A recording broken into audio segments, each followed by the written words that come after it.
في القلب مشاعر أخفيها قد أشرقت الشمس عليها. بسم اللہ الرحمن الرحیم. مساجد کو کون لوگ آباد کرتے ہیں؟ سورۃ التوبہ کی آیت نمبر 18 کا ترجمہ ہے: پختہ بات ہے کہ آباد کرتے ہیں اللہ تبارک و تعالیٰ کی مسجدوں کو وہ لوگ جو اللہ تبارک و تعالیٰ پر ایمان لائے اور آخرت کے دن پر لائے اور نماز قائم کی اور زکوٰۃ ادا کی اور نہ ڈرے اللہ تعالیٰ کے سوا، پس قریب ہے کہ یہی لوگ ہوں گے ہدایت پانے والوں میں سے۔ معلوم ہوا کہ جو شخص اللہ پر ایمان لاتا ہے، آخرت کے دن پر نماز قائم کرتا ہے اور زکوٰۃ ادا کرتا ہے، یہی لوگ ہدایت پانے والے ہیں اور یہی لوگ ہیں جو مساجد کو آباد کرنے والے ہیں۔ چونکہ اعتکاف کا سیزن چل رہا ہے، معتکف آدمی 24 گھنٹے مسجد میں رہتا ہے، لہذا اس کو مسجد کی اہمیت اور آداب کو بالکل ملحوظ رکھ کر کے مسجد میں وقت گزارنا چاہیے۔ کیونکہ ہم دیکھتے ہیں نا، دنیا کے معمولی سے دربار میں جب ہم جاتے ہیں، کسی وزیر کے گھر میں ہم جاتے ہیں یا کسی بڑے شخصیت کے، تو ہم اس کے آداب کا خیال رکھتے ہیں۔ ایسے ہی جیسے ہم عام جو ہے اجلاسوں میں جب کوئی شخص جاتا ہے یا کسی بھی ایسے پروگرام میں جب انسان جاتا ہے تو اس کے تمام آداب کو روبرو رکھ کر کے وہ جاتا ہے۔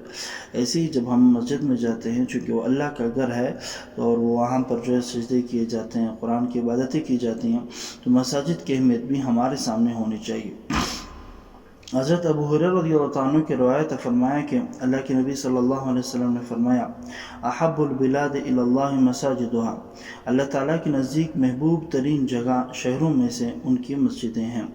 وابغض البلاد الی اللہ اسواقها، خدا کے نزدیک بدترین جگہ شہروں میں اس کے بازار ہیں۔ تو کوشش کریں کہ جو مساجد ہوتے ہیں وہاں پہ زیادہ وقت گزارا کریں۔ اگر آپ بازار جا رہے ہیں تو بس اپنے ضرورت کے لیے جائیں اور فوراً جو واپس آ جائیں، کیونکہ وہ ایسی جگہ ہیں کہ جہاں سے اللہ تعالیٰ بغض رکھتے ہیں۔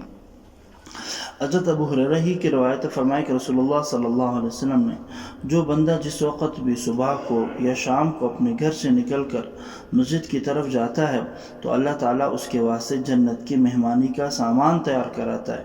وہ جتنی بھی دفعہ صبح یا شام کو جاتا ہے تو اللہ پاک اس کے لیے مہمانی کا سامان تیار کرتا رہتا ہے۔ چونکہ ہر گناہ گار کے لیے اللہ نے مسجد جنت میں ایک مخصوص جگہ بنائی ہوتی ہے، تو ہم جتنا بھی اللہ کی عبادت میں، ذکر و عبادت میں لگے رہتے ہیں تو وہ جو جنت جو ہمارے لیے بنائی ہوئی ہوتی ہے اس کو اتنا ہی سجایا جاتا ہے۔ تو کوشش ہو زیادہ سے زیادہ وقت جو مساجد میں ہم گزاریں۔ حضرت بریدہ رضی اللہ عنہ سے روایت ہے، رسول اللہ صلی اللہ علیہ وسلم نے فرمایا کہ اللہ تعالیٰ کے جو بندے اندھیروں میں مسجدوں کو جاتے ہیں، ان کو بشارت سناؤ کہ ان کے اس عمل میں، صلہ میں، قیامت کے دن ان کو اللہ تعالیٰ کی طرف سے نور کامل عطا ہوگا۔ آخر قیامت کا دن ہوگا، ہر شخص اپنے اپنے اندھیرے، گناہوں کے اندھیروں میں ڈوبا ہوا ہوگا، لیکن ایسے شخصوں کو پھر اللہ کی طرف سے نور کا سہارا لے کر کے وہ نور میں چل کر کے وہ جنت میں پہنچ جائیں گے۔ کوشش ہو زیادہ وقت مساجد میں ہم گزاریں۔ حضرت ابو ہریرہ رضی اللہ عنہ سے روایت ہے، رسول اللہ صلی اللہ علیہ وسلم نے فرمایا: آدمی کی نماز جو وہ جماعت سے مسجد میں ادا کرے، اس کی اس نماز کے مقابلے میں جو اپنے گھر میں یا بازار میں پڑھے، ثواب میں 25 گنا زیادہ ہوتی ہے۔ اور وجہ یہ ہے کہ جب وہ بندہ اچھی طرح وضو کر کے مسجد کی طرف جاتا ہے اور اس جانے میں نماز کے سوا اس کا کوئی دنیاوی مقصد نہیں ہوتا، تو اس کے ہر قدم پر اس کا ایک درجہ بلند کیا جاتا ہے اور اس کی ایک خطا معاف کر دی جاتی ہے۔